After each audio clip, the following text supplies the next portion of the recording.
We got to talk about Dallas. I know you love Dallas so much.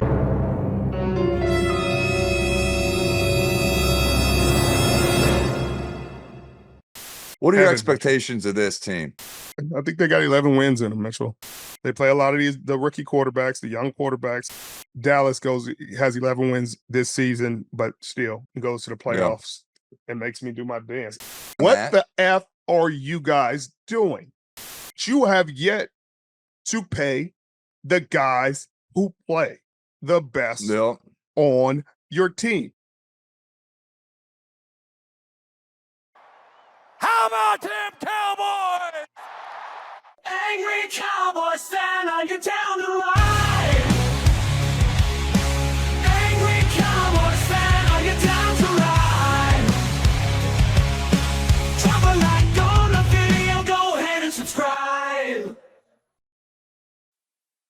What's going on, Cowboy Nation and angry Cowboy fans around the world? Y'all know who it is? It's your boy, the Angry Cowboys fan, listening to ex-NFL players discuss our Dallas Cowboys. So if you're DC for life and want to help the channel reach its goal of 10,000 subscribers before the start of the regular season, drop a like on the video, share this content with your friends who are Cowboys fans, and please subscribe to the channel. Everybody is talking about the Dallas Cowboys, whether it's the 3 and 4 letter networks, us content creators, and ex-heavy-hitting NFL players on their podcast. In this video, we're going to discuss Richard Sherman's take on the Dallas Cowboys from his podcast, the Richard Sherman Podcast. I will definitely leave a link to that in the description. So let's get to these clips that I got for you, and then you know what we're going to do after that, Cowboys Nation. We're going to come back and unpack my Raw and Uncut. So, angry Cowboys fans, let's go ahead and take a listen to Richard Sherman. Early in the offseason, you're like, oh, okay, they're just taking their time. But you have yet to pay the guys who play the best on your team. You have 3 All-Pros on your team. 3. Actually, 4, I think. And you have not paid them.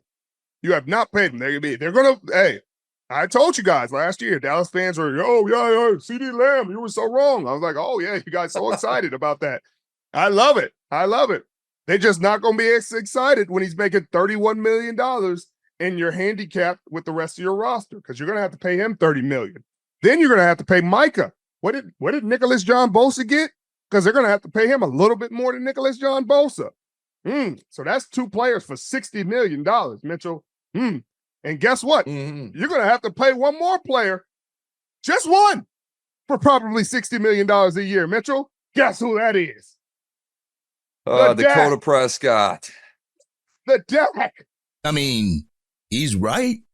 The Dallas Cowboys had a weak offseason and still didn't pay their top all-pro players. They did not add any true weapons to this team other than Eric Kendricks, and we'll see how that weapon turns out during the regular season. The lack of movement from the Dallas Cowboys front office seems to get blamed on the quarterback position, as everything does in Cowboys Nation. Jumping right to the second clip that I got for you, Richard Sherman and Mitch Eisenstien discuss CD Lamb and what he could potentially receive as one of the top wide receivers in the NFL. They also discuss the NFL market when it comes to the different players. So let's go ahead and start the clip that I got for you and come back and talk about it. Roll the clip. I know that the market dictates how much money these guys are going to make. But Richard, CD Lamb isn't just $20 million. CD Lamb's not just going to make $30 million a year, Rich. He's not. He's going to probably be making 35 a year because you just saw Amon-Ra sign for 30. Immediately the next day, A.J. Brown signs for 32. So you know what his agent's going to do? Hey, I need a couple more million than that. And then Jared Goff. And this is why it's a lot of money to pay. We didn't even talk about the extension with Jared Goff, but the guy's making $53 million a year, which is just a ridiculous amount of money. But the reality is, a year from now, he's probably going to be the 8th highest paid quarterback in the league, and Dak Prescott's probably going to be the highest. So it's just like every season, the money keeps going up Mitchell, and up and up. But how do you handle this cap situation in Dallas? I swear the market is something else when it comes to the NFL. I feel a lot of fans don't understand how the market works between the different positions. It seems as if the NFL is trying to wrangle in some of the overpriced positions. That's why you're seeing the running back position become a focal point as of last year. Why teams don't want to fork over $12 million for a running back. We'll discuss the market more during my Raw and Uncut portion, so make sure you stick around for that. In the last clip that I got for you, Richard Sherman goes into what the Dallas Cowboys have to do when it comes to their top players. So let's get into what he said, and then we're going to come back and unpack my Raw and Uncut. So, Cowboys Nation, take a listen. You're going to spend $120 million on 3 guys. And you have to. You have to, or you let them walk. You let them walk and you become a worse team. Okay, let them walk. Say they're replaceable. Tell me that Micah Parsons, you can find another Micah Parsons. Let me find you another CD Lamb. Yeah, go ahead, find it. They're not out there like that. Okay, just, I guess, find you another franchise quarterback. He was second team All-Pro last year. I know you guys said he's not a winner, but nobody can tell me who the winning quarterbacks are. Nobody can tell me. Everybody tells me Dak's not a winner, but nobody can tell me who the winners are. Mitchell, who's the winners? Are you going to tell me? You going to tell me who are the winners? Because y'all talk about him and you talk about my guy Kirko. Good quarterbacks, but you say they're not winners. But who are the winners? Is Josh Allen a winner? Where is he gone? Man, what has he won? He just hasn't. I'm sorry. Who's your winners? Who's your winners? Brock Purdy got as many wins as all of them, if not more. Only one you can say is Patrick Mahomes. That's the winner in this league right now, Mitchell. That's the winner. Outside of him, who's winning? Boy, Richard Sherman, boy, he is over there spitting facts. Some in Cowboys Nation do this all the damn time. They name off these quarterbacks that could come in and do a better job at running the offense than Dak Prescott. They always compare Dak Prescott or the team to the best of the freaking best and get mad when they don't play up to the level of their expectation. I mean, it's pretty pathetic if you ask me, but y'all ready for my Raw and Uncut? Y'all ready? Let's get it. Richard Sherman and Mitch Eisenstien, they hit the nail on the head when it comes to the Dallas Cowboys front office. Dallas did absolutely nothing to make this team better during free agency. They waited until the draft and tried to better the team through the draft. They did a pretty good job about it. They didn't extend any of the All-Pros that we have on this team and only signed people to 1-year contracts. I'm sorry, but that's not a win now mentality. That's kicking the can down the road, something that the Dallas Cowboys are very good at. One thing that I don't get about some Cowboys fans, and maybe you angry Cowboys fans can help me figure this out, it seems that some fans want to break the bank when it comes to attaining players in the free agency, but when it comes to our homegrown players on the team, they got to take a discount. They talk about Tom Brady taking pay cuts to help out his Super Bowl winning teams. They talk about Patrick Mahomes signing a team-friendly deal for his Super Bowl winning team. Some of the greatest players at their damn position. That doesn't mean that every quarterback has to follow the template of Tom Brady or Patrick Mahomes when it comes to contract situations. Their leadership? Yeah. Their play? Oh, hell yeah.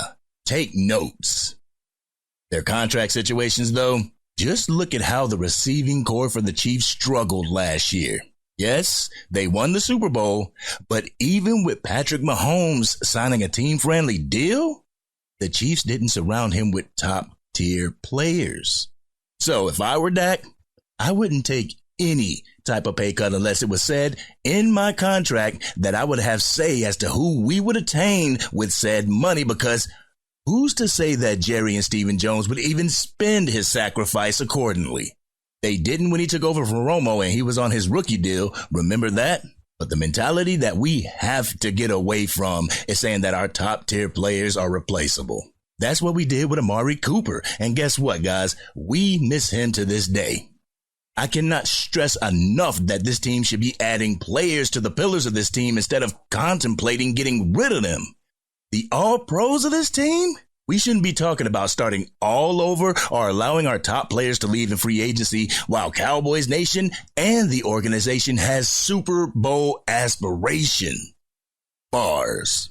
The front office should be doing whatever it takes to sign these players to free up some money to get more players.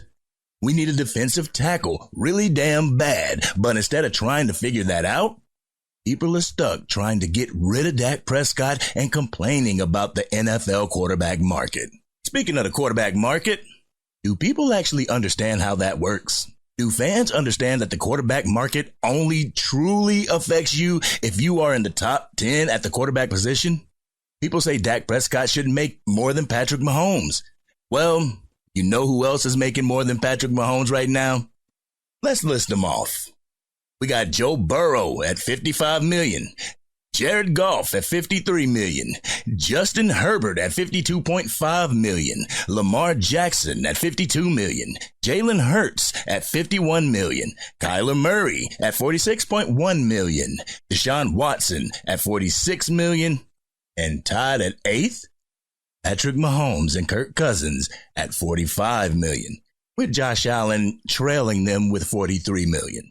So y'all telling me that Jared Goff is better than Patrick Mahomes? Justin Herbert is better than Patrick Mahomes? Deshaun Watson? This is how the quarterback market works. If you're in the top 10 at the quarterback position and you're balling, each player will jock for position and won't be the king of the hill for too much longer. In 2025, there'll be more quarterbacks that will overtake Jared Goff and possibly Joe Burrow for that top spot. Players like Jordan Love and Tua Tagovailoa. In 2026, players like Trevor Lawrence, Brock Purdy, or even Aaron Rodgers, if he continues to play, could take that top spot. CJ Stroud is a free agent in 2027, and I can bet my bottom dollar that if he continues to play like he did last year, he will be the highest paid. So, if the Cowboys make Dak Prescott the highest paid quarterback during the 2024 season, I can promise you that he will fall to about 6th or 7th place by 2027. Also, people saying Dak shouldn't get more than Mahomes, that's also on Mahomes for signing a 10-year contract worth $40 to $45 million. I can assure that if he signed a 4-year deal and went back to the table for negotiations, he would be the highest paid when he did it. You know, I was just reading the comments saying that Dak sucks and that Dak is trash. To those people who think he is, I'm going to leave y'all with this question to ponder on. Does LeBron James suck because he wasn't able to carry the Lakers to another NBA championship? I don't want to hear LeBron has a championship and Dak doesn't. I don't give a shit about that. What I'm saying is that he did not carry his team to a championship. So does that mean he sucks? Does that mean the Lakers get rid of him? Oh, let me guess. It's a team sport when it comes to basketball. This has been your boy, the Angry Cowboys fan. What did you think about what Sherman and Mitch had to say? Would you sign our top players before or after the start of the preseason? Let's have an adult conversation in the comment section. If you're digging the content and want to help the channel reach its goal of 10,000 subscribers, drop a like on the video and share this video with your friends who are Cowboys fans. If you're DC for life and support the Dallas Cowboys no matter who the signal caller is, hit that subscribe button. Hit the bell so you can be notified whenever I go live, release a video or a podcast episode. I can see it now. We go 11-6 or 12-5 again, and we get bounced in the wild card or the divisional round. It won't be because Jerry and Stephen Jones made the team work with less. It'll be because Dak Prescott couldn't raise his teammates to a higher level of play. It'll be because Dak Prescott is trash and not due to the fact that we may not have a Super Bowl quality team surrounding Dak.